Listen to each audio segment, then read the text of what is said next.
The Honourable Clayton Cosgrove. Mr Speaker, as excuse me, as other colleagues on this side of the House have said, we will be supporting the bill at least to Select Committee.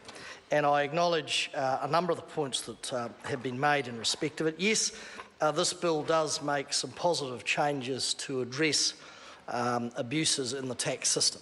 It is true that it looks at, it makes changes relating, as the member said, closely held companies, non-resident withholding tax for related parties, branch lending, goods and services tax, and the list goes on and on, sir. But I do make the point that though there are a number of positive changes in this bill, this is yet another opportunity where the government could have made a big hit or a big statement in respect of overall tax planning and tax policy.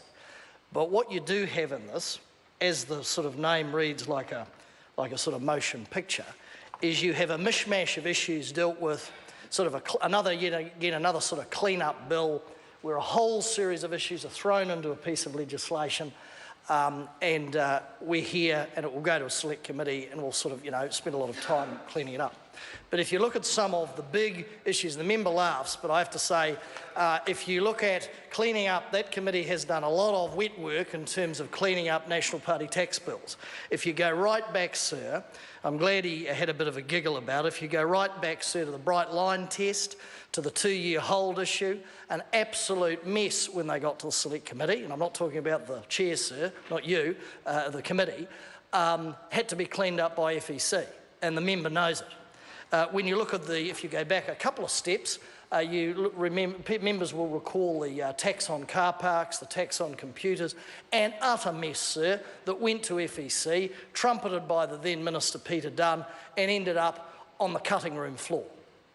So I don't have a lot of faith in terms of the quality that will come out of this piece of legislation. I do know with a high degree of certainty, having sat on that committee and chaired it once, but sat on it for many years, that this piece of legislation will need a lot of work. And I do have concerns, sir, about, no disrespect, when you lose people out of the department like Robin Oliver, who was the former Deputy Commissioner of the IRD. Many of those examples I've given today, particularly the computer and car park tax debacle, would have never hit the Minister's desk, would have never been given a 5 minutes notice, and if they had got that far, they would have been cauterised at that point, and the deficiencies in that legislation, which was identified, wouldn't have made it into this House. And it does worry me, no disrespect to officials, sir, that degree of knowledge, that degree of lineage within the department is not there, and we are dealing with these sort of mismatch bills. I will pick up on one thing that Mr Bishop said, which I think is worth consideration, but again, I lament the fact that I suspect the government won't do anything about it.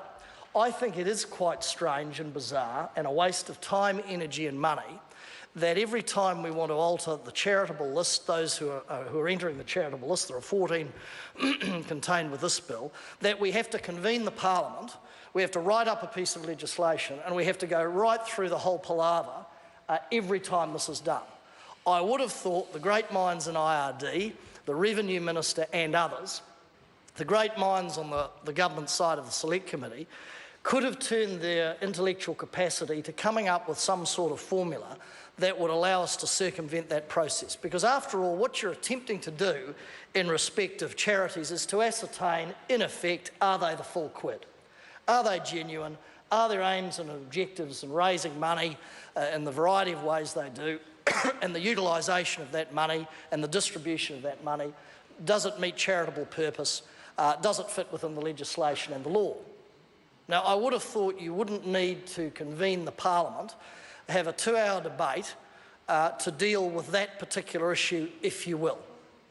And I would have thought that's something, when we talk about tax simplification and we talk about the great benefits to business that the government trumpets, what about doing something for the charitable sector and making it more efficient if we want to promote philanthropic behaviour, charitable giving, charitable purpose, so that they did not have to jump through a whole series of hoops, a whole series, legislative framework, the convening of this chamber, to actually get on with what they do best.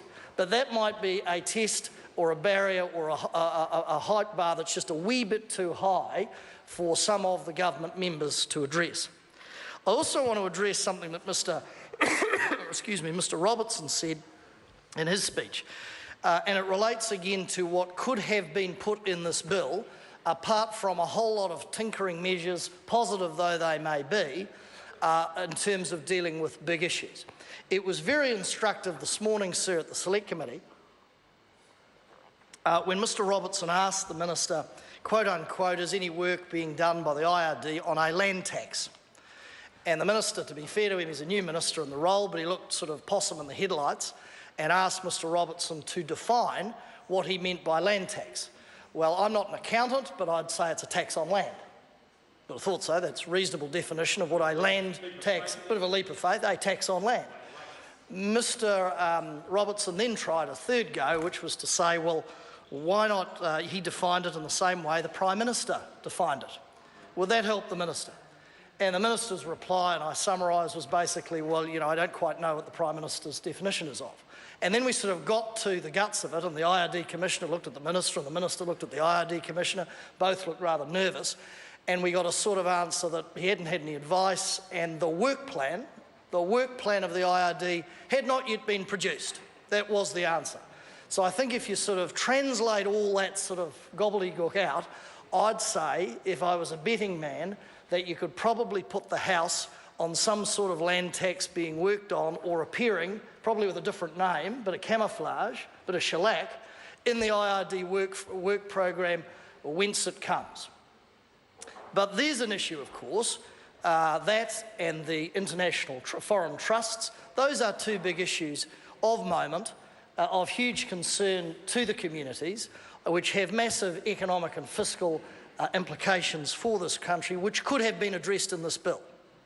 So whilst I say that the opposition supports it, the opposition's sort of girding its loins for the FEC process under the chairmanship of Mr Bennett, because we know that this bill will have to take the scrubber to this piece of legislation.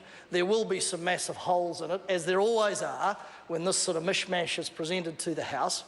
But we lament the fact that we aren't sitting down trying to grapple with a piece of legislation that deals with big issues that affect this country. The big issues around New Zealand's perception as a possible tax haven, the big issues around housing and respective tax options around that, the big issues of moment to those people who tonight will again sleep in cars and under bridges and under bushes and trees and other places because they can't afford the rent for a home, let alone the prospect of ever buying a home. And I know the member, Mr Chair, sort of is waving his arms and legs around, but like you need flags to do semaphore, actually, I'm told, not just your hands. But thanks for waving. I don't know whether that was with 2 fingers or 5. But those are the big issues, sir, that could have been dealt with in this piece of legislation. Not just the sort of shopping list, valid though it is, goods and services tax, related party debt remission, loss grouping and imputation. And the member, Mr Bailey, said that, you know, in his speech that people will sort of be hanging on every word, they'll understand every sort of aspect of this bill.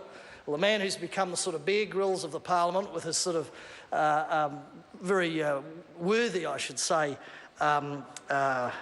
exploits and expeditions should know that I suspect most people won't be concentrating on this, on the aspects and the minutiae of this bill, or even the headline issues. What they may well be looking for in a tax bill are the big issues, land issues, housing issues, how they're dealt with.